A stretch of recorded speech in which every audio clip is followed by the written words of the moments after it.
slowly pulled ahead. This mix of Zealots, Immortals, Colossi, and Templars posing too much of a problem for Loner, and now it's swinging around to this left side. Let's see if Loner can pull yet another miracle. Oh, here comes the huge push right now, trying to kite all of those Marauders back.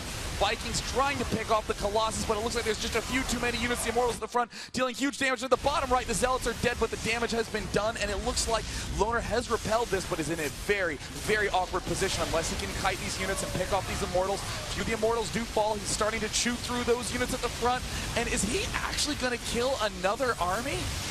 Apparently, neither of these guys can kill each other.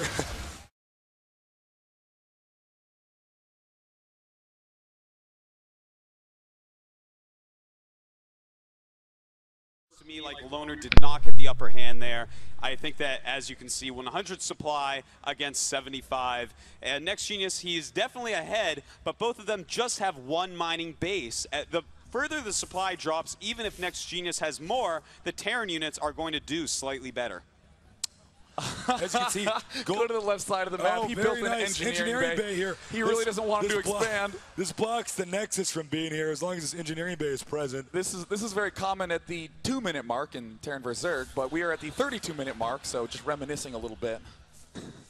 As you can see, he just will do anything to buy time because he knows right now it's just all about these expansions. Note, gold base is completely empty. So I think this game may come down to the right expansion and the far left expansion. The engineering bay is getting taken out. He'll be able to expand there now. That was some high quality entertainment there. Meanwhile, in the center of the map, looks like Loner is regrouping with little Marine Marauder troops, some Vikings there as well. And again, we keep saying that Loner needs to just spread his units out a little more, do little guerrilla harassment with medevacs, with small numbers of infantry, by keeping them clustered. Look at this big death army of Colossi, High Templar, and probes, interestingly enough. Probes, the mineral patch is somewhat saturated right now, so he's going to have some of these probes to just try to absorb the fire. That's right, and probes not too bad against Marauders. They get no damage bonus against them, so sometimes you can surround them and make them so they can't run away. So I have no problem with him having probes in his army. Looks like he's going to move down here again. The Protoss wants to get possession of this area here to make it harder for the Terran to go there. Viking attack, though. Oh, loses a Viking, deals some damage to Colossus, but not enough right there. And it looks like NEXGenius thinking about attacking in, but once he attacks down there, he might lose position on the Terran army. There is another Ghost out on the field for Loner. Does he have a nuclear missile yet? No, he has not built it, but he will be able to EMP those Templar. Oh, Templar getting caught out of place, and it looks like he will be able to retreat them adequately. And also Loner now expanding to the right, but there will be a Zealot there to block. That's right. That command center, it's not going to land anytime soon. Ghost in the middle, going for the EMP. Oh, it does manage to get taken out. There's his burning corpse in the top right of the screen. I missed it. Sorry, guys. Ouch. All right.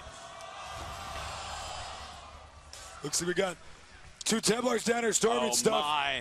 Oh, with 16 kills combined between them, a Viking is going to land to try to do a little bit of damage, and Loner is rapidly running out of options. Now, he does not want to lose this command center. Losing this mining area is going to put NEXGenius way ahead, but he does just float it off, and NEXGenius decides to run because it is time for Loner to move out. He's going to get aggressive, and NEXGenius scrambling back into position to guard his expansions. This is everything on the line for Loner right now. He needs to do a lot of damage. He's actually walking, oh no, to the expansion that doesn't have anything mining at it yet. He should only leave 3 Marauders there. He shouldn't commit too much of his army. He needs to get into a better position. He needs to siege those tanks up. He needs to siege them up. The expansion is going to fall, but here comes the big push. SCVs, probes, Zealots, everything is in this fight.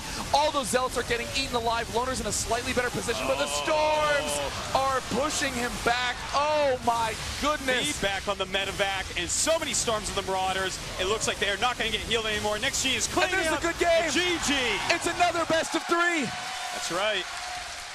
Wow. That was pretty sick. All right, we're going to get the information for what maps they're going to do next. They have to eliminate the maps, so we're going to talk about that for a little bit.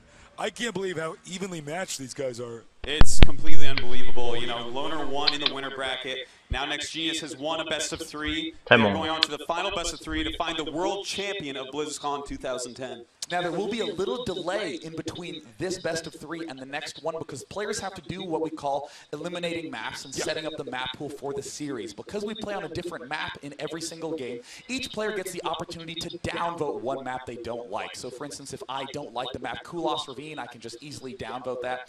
So, it looks like we will just discuss the match to make sure that the players will be actually going into the next best of 3. You can see them bustling behind us. But, I mean, what do you think Loner could have done differently in those 2 games to be able to set up? You know, I feel like all these players at this tournament are attacking a little bit too much. When you get the lead, make your lead bigger. Take that third base quicker. He can't attack you, so you may as well do it. Now, when you go and attack into him, you've spent so much on your units, and suddenly it's even again because you lose your whole army. Yeah. And I'm a little disappointed with Loner not spreading out his units. I cannot reemphasize that enough. My biggest disappointment is that nuke didn't land. That would have been something special. That would have been, you know, nuking him, baiting his army in. If he had landed that nuke, it would have been a different game. It would have taken out at least 3 Colossus. And being such an expensive unit, when that game went so low economy, I think Loner definitely could have won if that had landed. Absolutely. Well, one thing you want to do when you're eliminating maps is you want to say, what map am I the weakest on? You know, I'm not comfortable playing on it, or what map do I think my opponent is going to play best on?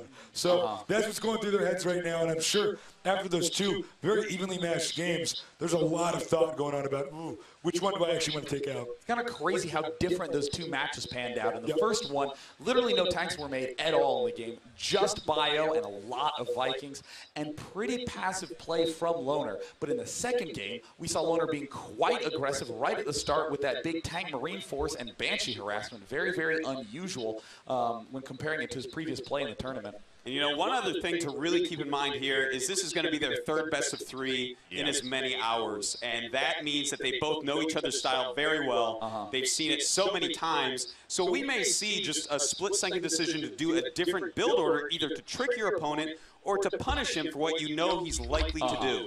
I got a question for you guys. Do you think there's a chance we're going to see some aggressive all-in builds here because that would be so different from what we saw previously? I mean, is there a possibility of that? I mean, I think that it's a little bit of a mistake to be doing it at this point because these players have clearly demonstrated, not just in this series, but in their winners bracket finals, that they are just good at StarCraft 2. And whenever you do an all-in, you're essentially saying, I am only going to be playing this game for 7 minutes, and those are all the decisions that I have. And it's kind of funny how often when you're in a tournament situation, you get that urge to just, oh, I want to cheese and end it immediately. I want the easy win. But as we've clearly seen, there really aren't any easy wins in this final match. But at the same time, I think that they would be foolish not to just consider what they could do. For instance, NEXGenius, sometimes he makes very quick nexuses. And because of that, why not maybe, you know, trick him a little bit, throw up a couple of proxy barracks, and see if you can maybe just catch him off guard, get a quick free win. That would definitely throw him off his game. Yeah, absolutely. It is a best of 3, so I think the first game is always the comfort zone for people to cheese because even if it loses, it has your opponent on their toes for the remaining matches. Best of 5s are normally where we frequently see cheeses in game 1 because even if you lose, you have plenty of time to catch back up. It's just kind of intense because everything's on the line. I think if Loner were going to cheese, he would have done it in this previous best of 3. Yeah, that's a very good point. So if he's going to cheese, maybe we'll see it in the first game of the best 3. Other than that, there's no feeling worse than just switching your strategy at the last second in the game that matters and losing. Now it looks like the only person left to join the game is me. My computer's trying as hard as it can, and there we are. All right, so we're ready.